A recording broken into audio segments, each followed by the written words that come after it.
get started, I suppose. Okay, the first thing I'll talk about is how to plug into your various MoTec devices to do with cables and things like that. It's more to just, again, verify what people need to do and how they need to go about it. Next, some software details, what you need to click, and it's all fairly simple, just where to go in the software to get our logged data. The other thing is, for a lot of people, where does this log file actually go on the laptop? It's quite an important subject, and I'll just make sure everyone sort of knows where that goes on the laptop. A bit of detail, it's more about how MoTec details the file, like what the name means and how to find it. Also, how do we email this data to, say, someone at MoTec, Pete or myself or any of the guys?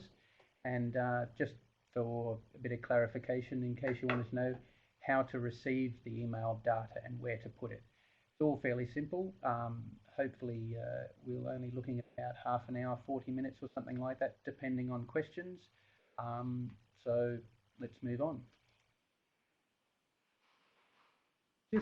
We have a bit of a poll here, and we'd like everyone to just click on it and fill it out. It'll appear on your screen soon. If you'd just like to let us know whereabouts you are, it just helps us keep an eye on how many people. It looks like most people are coming from Australia at the moment. Yep, still seems to be going. Okay, well, it seems to be done. Okay, thanks for that, guys. Okay, now everyone can sort of see, oh, looks like everyone was from Australia, so that makes things nice and easy, and I know everyone's awake. Okay, just a quick bit of detail about MoTec as a company.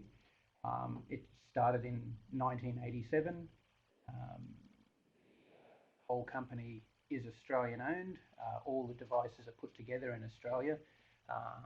So it's not from any other country, so it kind of surprises most people, but definitely Australian owned.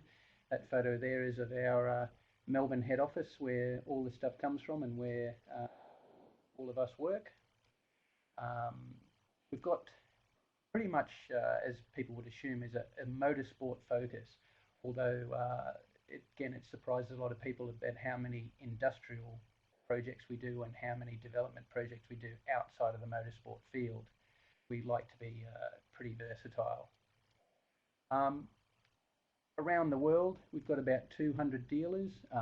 They will be situated in just about every country you can think of. There's always someone fairly close if anyone needs a hand. Everyone sort of listening at the moment is in Australia, so you know, if we go to our website, MoTec.com, you'll see a list of the various people you can talk to. I believe we've got Gary Watson online at the moment. He's one of our dealers. We also have about 40 staff here on site from the 6 or 7 of us in the operations department. They're the people most of you will deal with if you ever ring up here. We also have a room full of software engineers and hardware engineers that actually make the stuff. Okay. And just for a bit of familiarity there, you can see there's a nice pretty smiling picture of everyone that you might be dealing with. There's me up there in the middle, Mark McCoy.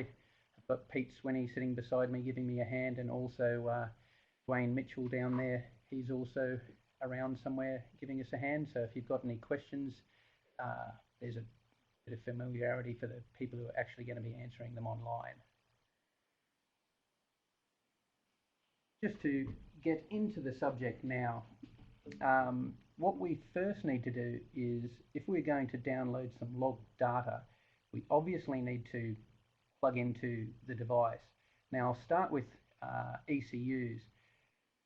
With the M800, and when I say M800, this is exactly the same for the 400 and the 600 and even the 880 if anyone's using them as well. soon as you say 100 series ECU, that covers them all. So this information is the same for all of them. On the left, we have what's called the MoTec CAN cable. Now, originally, when we first started with the 100 series ECUs, that was the cable that you used to connect to laptop. And then later on, as everyone sort of got away from making laptops with the D25 printer port, we had to come up with a USB solution. So the little UTC there to the right, I haven't got the cable in that picture, but basically that plugs in where the CAN cable did in the car. And then from there, you just have a simple USB cable that runs up to your laptop. So I would suggest that most people would be wanting to use that these days as opposed to the CAN cable. When it comes to our dashes, things get slightly more complicated. You just have to be aware of which generation of dashboard you actually have. With our original ADLs, that is CAN, so you can either use the CAN cable or the UTC. That's the only way to talk to those dashes. So it makes things nice and simple. If you've got a 100 series ECU and an ADL in your car, you'll probably just have the one communications port. Once we move forward to the ADL and the SDL, we had a couple more options on that one. The primary way of communication was a direct USB connection, but the CAN, same as the ADL and the 100 series ECU, that still worked as well. So you might find that there might have been two different communications ports in that car, and I'll detail them on the next slide. If anyone's lucky enough to have bought the latest versions of the dashes, the ADL3 and the SDL3, the one major thing you have to remember about these is they are Ethernet and Ethernet only. You can't use a CAN cable or a UTC or USB to talk to these. So it's more or less just an Ethernet device. So on the little right hand side there, I've just taken a picture of, everyone would probably be familiar with their network cables at work. It's just the same thing. One thing to point out is that one is blue. There's even black ones. You just have to be a little bit careful. There's also what's called crossover cables, which may or may not work. Generally they're red, so just be a bit aware if you're just picking up a cable from Dick Smith. Okay, some pictures just for the familiarity. Up the top there, we have what I've done is to the left, that's what you would see in the car. So that will be hanging out of the wiring loom somewhere in your car or your boat or your ski or whatever you've got.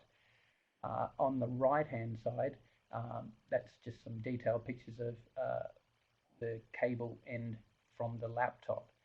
So just be familiar with excuse me, what is actually hanging out of your car. And like I said, depending on the combination of devices, you may have one or more of these cables hanging out of the car. So just be aware of which device you're using and what the best way to connect to it is.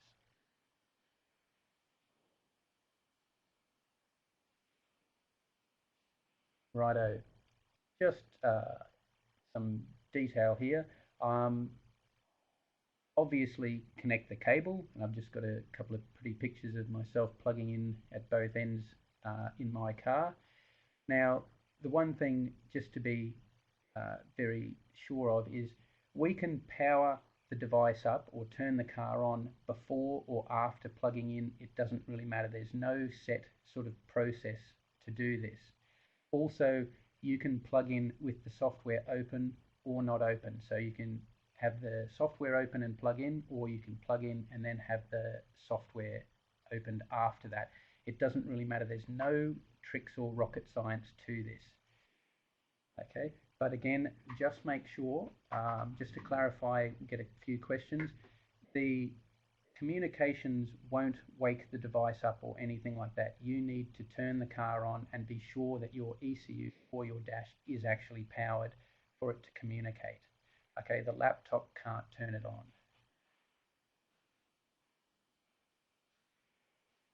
If we have our ECU manager open, hopefully a few of you will be familiar with this.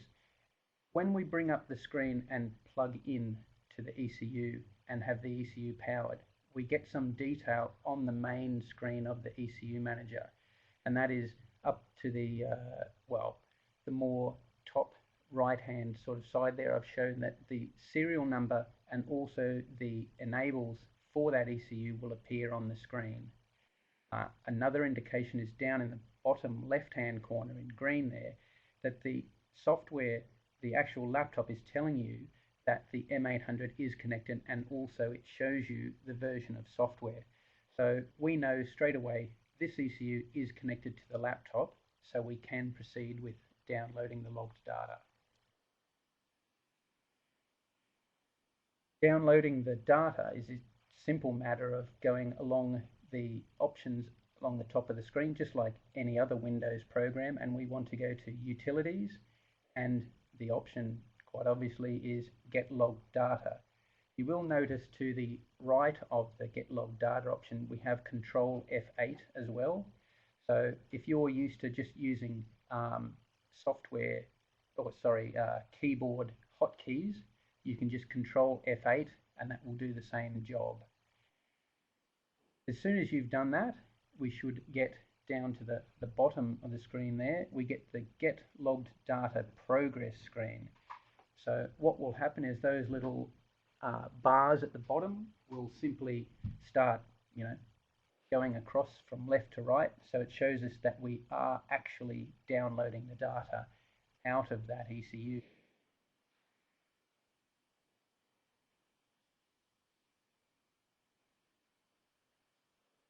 One thing that the ECU will ask once all the log data has been retrieved from the ECU is that it's asking, do you want to clear the logged memory? Now, what this means is the laptop has pulled an image of the log data out of the ECU, but that log data is still actually inside the ECU's memory. Now, for a bit of file management, I would always recommend that you want to click yes to this. So you want to clear the logged memory. So it's on the laptop already. You want to clear it out of the ECU.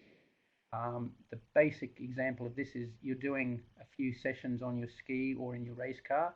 You don't want each subsequent session, you don't want the logged data sort of migrated with the data from the previous session. Each time you download, you want the logging from that download and that download alone. I would always recommend that 95% of the time you will be clearing logged memory. If you want to share the logged memory between a couple of different laptops, then yes, maybe you will leave it in there for the next guy to download. But hey, everyone's got a USB memory stick these days, so that's probably a better way to do it, just to get you in the habit of making sure you've cleared that logged memory.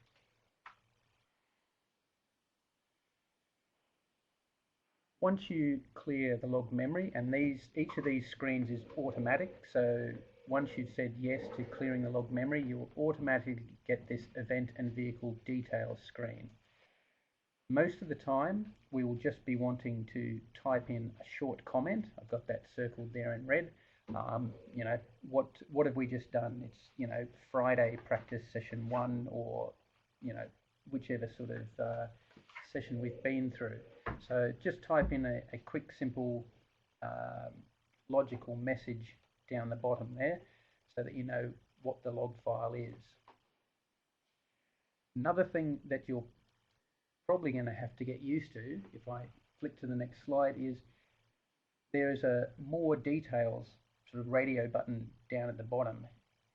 One thing we sort of highly encourage, and you're going to have to get in the habit of doing, is making sure you update all the event details when you go to a different event. So what I'm saying is maybe you did a race at at the Gold Coast or Bathurst or something like that, and you have now moved to a different track.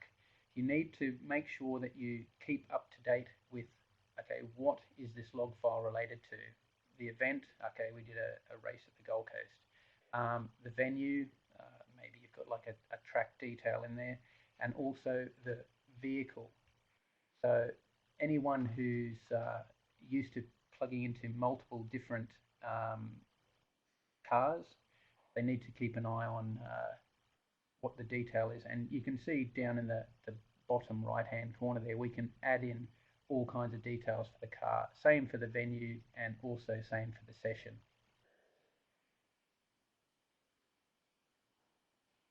Okay, where does this ECU logged data go once it is on the laptop? Okay, in that venues tab, you'll notice circled there in red, we have a logging directory. Now, this is the folder where that log file goes. Now, as default, you can see it's got C MoTec logged data.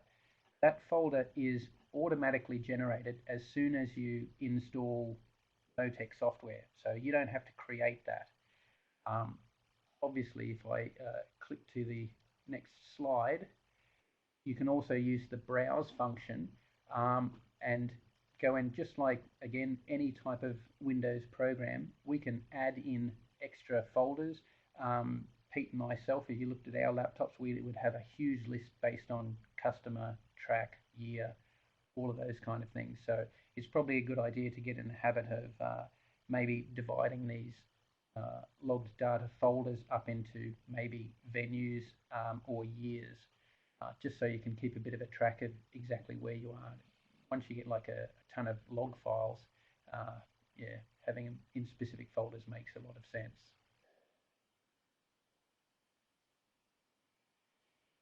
Okay, moving on to the ADL or the SDL now. I'm just going to run through this in a bit of detail, but as you'll see, most of it is pretty much the same. Again, it's not rocket science. We try to keep the software quite familiar. Simply plug the cable in, power up the device. You've either got the software running already or not. The only slight difference with the dashes is that as we go into the software, it's in a slightly different place. Obviously, the ADL manager and the ECU manager are slightly different. We have what's called the online menu. So if we go into the online menu, luckily enough, right at the very top there, we can see get logged data and also our F8 hotkey if we prefer. So you just simply need to click on that, and again, automatically, we will move to a screen where the logged data progress bar appears. And just in my little pictures down the side there, I have an SDL3 in my car. It will even tell you that the logging is unloading. Just one thing to note about the SDL software is there is no indication that you are connected like the M800. If you want to make sure you are connected, it's probably an easy way to go to perhaps the online menu and the monitor active channels just to check that you have connected. Okay, obviously the software is going to complain if you're trying to download log data and there's nothing connected. So make sure everything's connected properly. Again, once the progress bar has gone all the way, it's going to ask you if you want to clear the logged memory. I'm sorry, I forgot that screen capture. And then again, the short comment, exactly the same as the ECU. And also, where do you want to put it? Again, as I said before, the automatic default is the C MoTec log data. So it will always place it in that folder unless you tell it otherwise. So again, where do you want to put this data?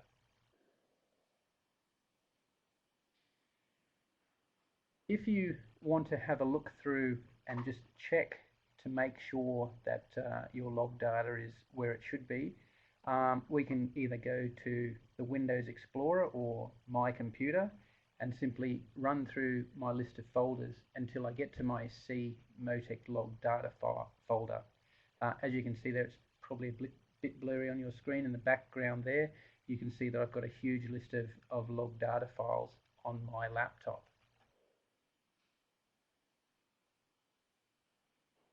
Another thing to take very good notice of is when you download a log data file, and you've looked at it in i2, and then maybe you're wanting to send it on to someone here at MoTec, is there are two files associated with that logged file. One is the logged data file itself, and the other one, if you notice, with the as black or grey icon, is the log file extension. Just to give you a quick explanation, the log file extension is more or less any modifications you've made to the log file in i2, like maybe you've filtered a channel, maybe you've multiplied it, or maybe done some mathematics. Those details are stored in the log file extension. We don't necessarily need that. If you are emailing us a logged data file, we just need the MoTec log file, so that 3 megabyte file that the arrow is pointing to at the moment. We just need that part. Okay, if you send the log file extension by itself, then there's not much we can do. So just remember, have a look and see which file has got the most data in it, and the little red icon to the left, that's the one we need. Okay, just so everyone can be clear, when it comes to the seemingly long-winded file name, it's actually made up of a couple of important details. First, we can see right at the beginning, it's the date that it was downloaded. So this is not necessarily the date that it was created. If you ran the car or the ski, on the weekend and then didn't download the log data till a few days later, the date is for when you downloaded it, not when you created it. So just be a bit aware of that if you're going to leave the log data in the ECU or the dash for a while. Next one along, we have the device serial number.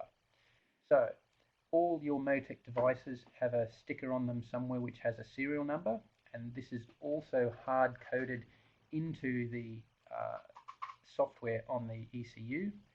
So not really sure what the log is there, but people mix that up. Okay, so the device serial number we can see here is 984. So that's the serial number of whatever device I was using at the time. The next part, which is 00 at the moment, is like a log file index for that day. So starts at 0, my first log file downloaded will be 00. Second log file will be 01, all the way up to what you would assume is 99. So it basically says which log file of the day was this, just in case you've downloaded a few. And also, again, like I said on the previous screen, we have a log file size. I've got 857 kilobytes there, so that's not a very big one. It might be from an ECU or something like that.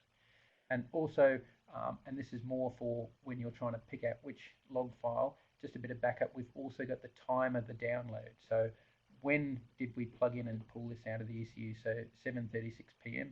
meant I was on overtime. So those are the kind of things you need to look for. And it just, with the things like the time of the download and the date of the download, just make sure that you're getting the right file if you're wanting to send it to us at MoTec.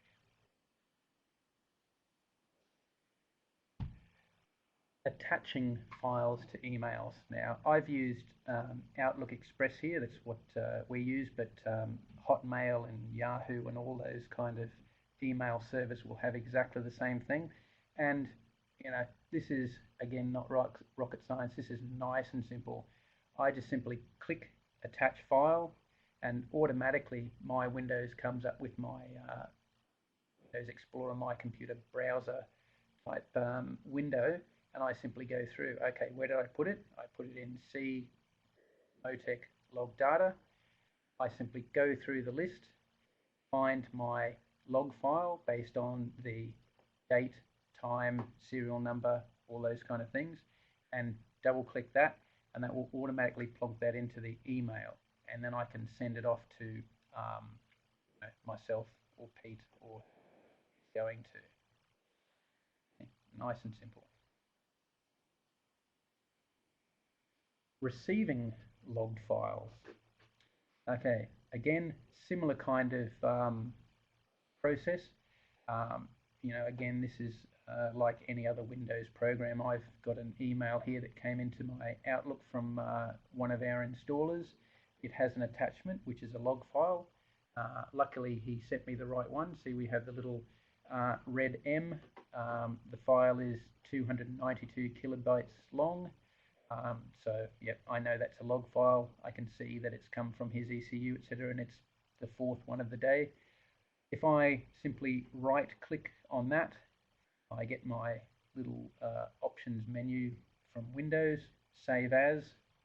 Again, simple matter of choosing where do I want to put this. So again, C MoTec logged data, and just simply add that into the list. For my own convenience, again, I've got multiple different folders, so I'll be putting that in the log folder for this particular installer. Okay, but up to you, all about file management, I suppose.